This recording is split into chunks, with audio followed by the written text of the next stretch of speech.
حضرت محمد صلی اللہ علیہ وسلم کی پیدائش سے پہلے یمن کا ایک طاقتور حکمران ابرہہ کعبہ کو تباہ کرنا چاہتا تھا تاکہ لوگ اس کے اپنے مندر کی زیارت کریں۔ وہ ایک بڑی فوج کے ساتھ روانہ ہوا، اپنے ساتھ عظیم ہاتھی لایا۔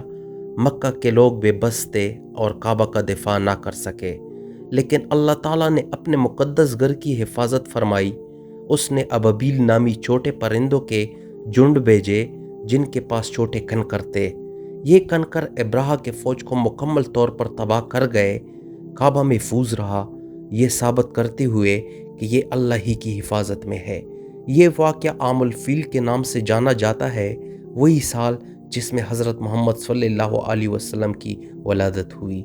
سبق اس سے ہم یہ لیتے ہیں کہ کعبہ محض پتھروں کی عمارت نہیں بلکہ یہ اللہ کا مقدس گھر ہے جو اس کی قدرت سے محفوظ ہے اور مسلمانوں کے اتحاد کا علامت ہے۔ شکریہ۔